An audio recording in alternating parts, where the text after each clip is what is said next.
1971 সালের যুদ্ধে ছিল তিনটি পক্ষ, ভারত, পাকিস্তান এবং মুক্তি বাহিনী। 1971 সালে বাংলাদেশে মুক্তিযুদ্ধের পরিসমাপ্তির মুখে ডিসেম্বর মাসে ভারত পাকিস্তান যুদ্ধ শুরু হয়। ভারতের কাছে নাস্তানাবুদ হয়ে 16 ডিসেম্বর আত্মসমর্পণ করে পাক বাহিনী। এই প্রেক্ষাপটে 1972 সালে ভারত পাকিস্তানের মধ্যে শান্তি চুক্তি হয়। এই চুক্তির মাধ্যমে জম্মু কাশ্মীরের নিয়ন্ত্রণ রেখা নির্ধারিত হয়, স্বাক্ষরিত হয় সিমলা চুক্তি। পেহেলগাঁও কাণ্ডের পরিপ্রেক্ষিতে উদ্ভূত পরিস্থিতিতে সেই ঐতিহাসিক চুক্তি সহ ভারতের সঙ্গে দ্বিপাক্ষিক সব চুক্তি স্থগিত রাখা হতে পারে বলে জানিয়েছে পাকিস্তান। 1971 সালে বাংলাদেশের মুক্তিযুদ্ধে ভারত পাকিস্তানকে পরাজিত করে এবং 90,000-এরও বেশি পাকিস্তানি সৈন্য আত্মসমর্পণ করে। 1971 সালে সেই ভারত পাক যুদ্ধের পরে 1972 সালের 2রা জুলাই ভারত ও পাকিস্তানের মধ্যে সিমলা চুক্তি স্বাক্ষরিত হয়।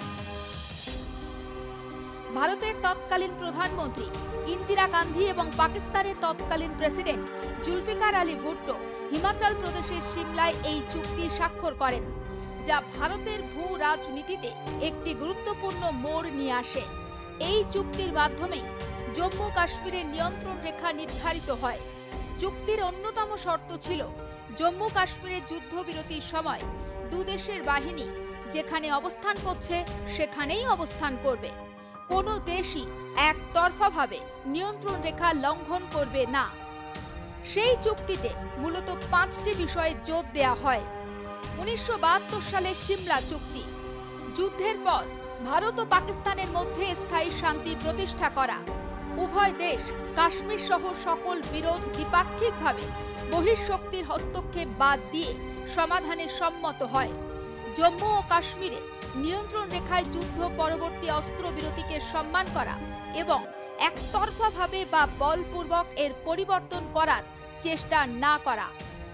যুদ্ধবন্দী এবং বেসামরিক আটকদের প্রত্যাবাসন সহ স্বাভাবিক কূটনৈতিক সম্পর্ক পুনরুদ্ধার করা।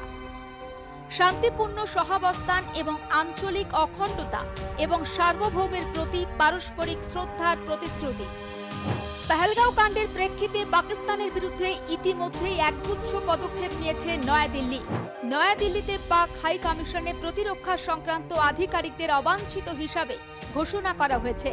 1 সপ্তাহের মধ্যে তাদের ভারত ছাড়ার নির্দেশ দেওয়া হয়েছে। স্থগিত করা হয়েছে সিন্ধু জল চুক্তি। এরপর বেশ কিছু পদক্ষেপের কথাও জানিয়েছে পাকিস্তানও। তারাও জানিয়েছে তারা ওয়াঘা সীমান্ত বন্ধ করে দিচ্ছে। ভারতের মতো পাকিস্তানও ভারতীয়দের জন্য সার্ক ভিসা বাতিল করেছে। ফলে উত্তেজনা ক্রমশ চরমে। আগামী দিনে এই উত্তেজনা আরও চড়তে পারে বলেই মনে করা হচ্ছে। ব্যুরো রিপোর্ট, আর প্লাস নিউজ।